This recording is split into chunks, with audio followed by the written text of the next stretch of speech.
Voorzitter, or should I say thank you, Deputy Chair.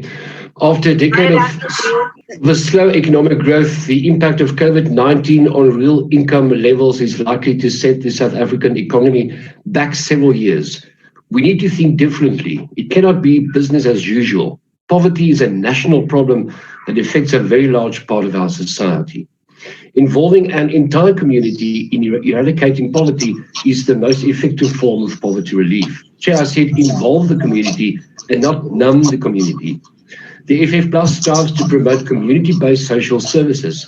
We reject the use of racial quotas. This test must be used to allocate state funding to social service organisations. Suid-Afrikaners het nodig om met die eindelose afgrond van afhanklikheid te kom en selfstandig te wees. Die regering is nie alles nie. Teenstrydig met wat die ANC sê, dit is juist wat 'n gesonde demokrasie voorskryf. Behoeftiges moet eerder opgehef word deur ekonomiese groei en werkskepping. Less dependency and more self-reliant and independent communities. But it is business as usual for the ANC, and all the ANC offers is promises. We've seen that with the COVID-19 relief grant that should have been paid in May, and in many instances people are still waiting. The almost 42 billion the department received additionally will not be enough, and you know that, Minister, it will never be enough because you're doing it wrongly. The Minister was blasted recently by the courts when he declared the closure of private early childhood development sectors schools were unlawful. And let me quote Judge Fabricius in this verdict about the Minister.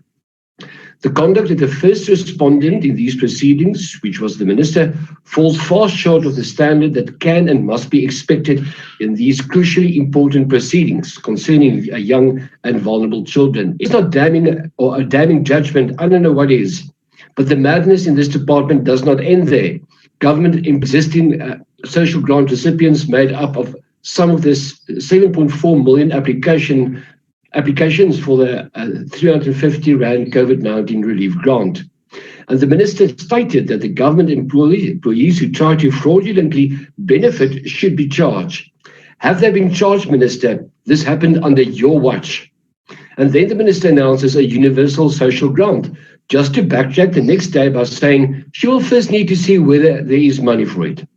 Minister, the issue of available money, especially within the ANC, when will you learn that? Stop making populist announcements and promises. Ons kan nie, in teenstelling met wat die ANC wil voorgee, net op die regeringssteun vir hulp nie. Ons kort selfstandige gemeenskappe wat saam staan, daarin lê ons krag. En ons sê dankie aan organisasies soos Solidariteit Helpende Hand. Ons moet baie sterk onderskeid tref tussen Helpende Hand en die regering se Solidariteitsfonds.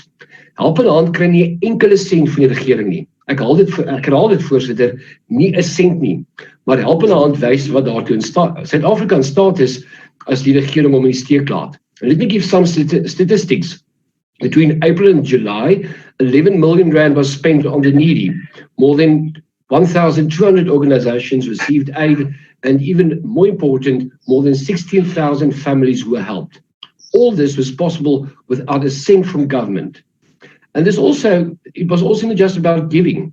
Helping Hand also spent 1 million Rand on cloud school training, which begs the question, why do we pay taxes if part of our taxes is not reaching the poor and needy?